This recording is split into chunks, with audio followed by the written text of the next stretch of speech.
Welcome back. I'm Dr. Cheek. I'm a licensed clinical psychologist, and today I want to talk about anxiety. It's one of those emotions that we know, and we know it very well. It's a natural, normal emotion. As an emotion, it acts on your body's stress and threat detection sensor system. It has a couple of purposes. Anxiety has purposes in our lives and in our bodies. Anxiety is a type of emotion, like all emotions, that we don't really necessarily want to go away completely. Anxiety serves multiple purposes, but the primary purposes that it serves is one, it's your threat and danger detection system. It's the emotion that activates your fight, flight, or freeze response. It can sometimes be associated with anger, but we'll talk about anger at a different time. But anxiety has the purpose of actually letting you know when it's something in your environment that you need to be cautious of. Also, anxiety actually helps you prepare for the unexpected as well as the desired. So what do I mean by that? When we're anxious, let's say we want to get that job interview, we want to win that championship, we want to ask that person out on a date, we want to do all these things. It's an unexpected outcome because we don't know what's going to happen and we don't have the ability to predict the future. So anxiety kind of helps us prepare for the best possible outcome. We try to plan, we try to practice. What do I need to do to win this game? How do I need to kind of prepare for these questions so I know that I'm prepared when I walk in this door for this interview? Those are the purposes for anxiety. So if someone walks in my office, Dr. Cheek, I've been very anxious, I'm not getting any sleep, I'm feeling a little stressed out. My first question is, what's happening in your environment? Are the environmental factors prone for anxiety? Is this a natural, normal response to what's happening in your environment? And that may or may not be true. So that's a question that we need to ask. There are different types of anxiety. There's social anxiety. There's generalized anxiety.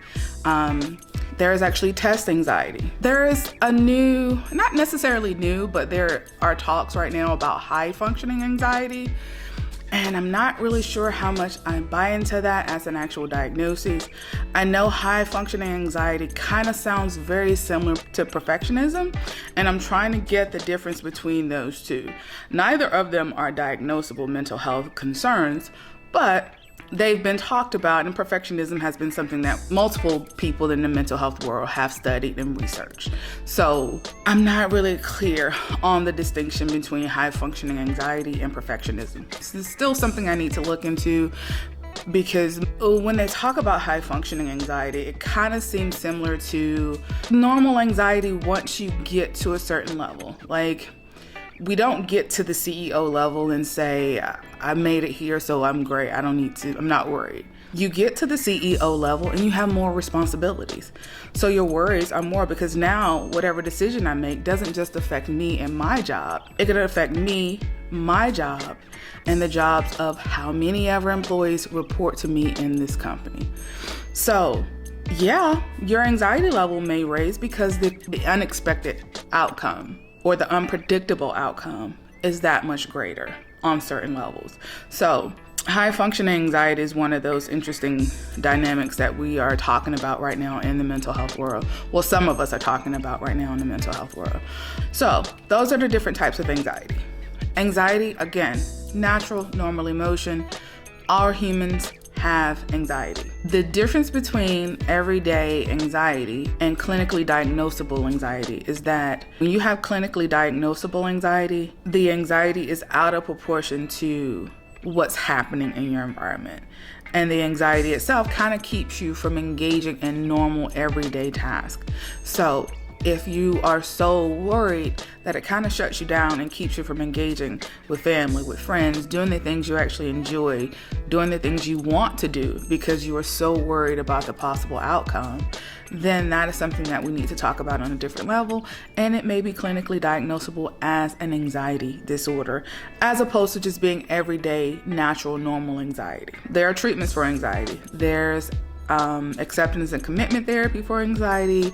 There is cognitive behavioral therapy for anxiety. There are interventions aimed directly at dealing with like social anxieties and test anxieties.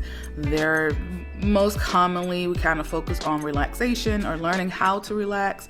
Also, what I find very helpful for most people is learning how to challenge those automatic negative thoughts. If you haven't noticed, anxiety is kind of driven by those thoughts of the unknown. If you've never noticed, when you have these concerning thoughts or these worries, they're never about the best possible outcome. It's always about the worst possible outcome.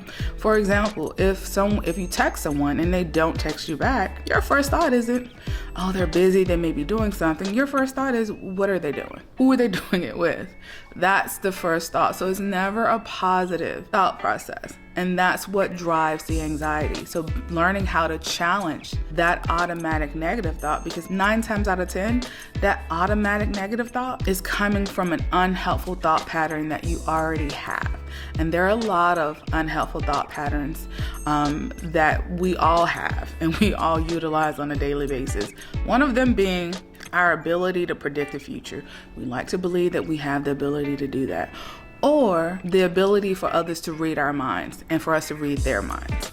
I have to say this a lot to a lot of people, not just clients, but family members alike. The idea that no one else knows what's going on in your head but you.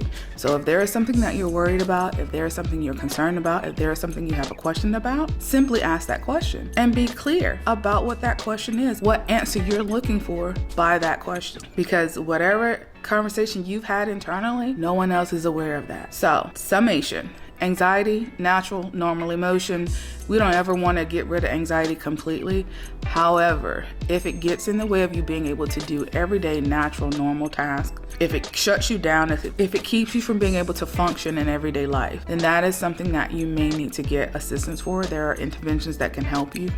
Hopefully, this short talk has helped a little bit in understanding anxiety. Please write down any questions or comments you have below. And like I said, at the opportunity where I have to answer those questions, I will. I hope you've learned something from this discussion today. I hope you take away from this discussion today an understanding of your own anxiety. Thank you for taking the time to listen. I hope you have an awesome rest of your day.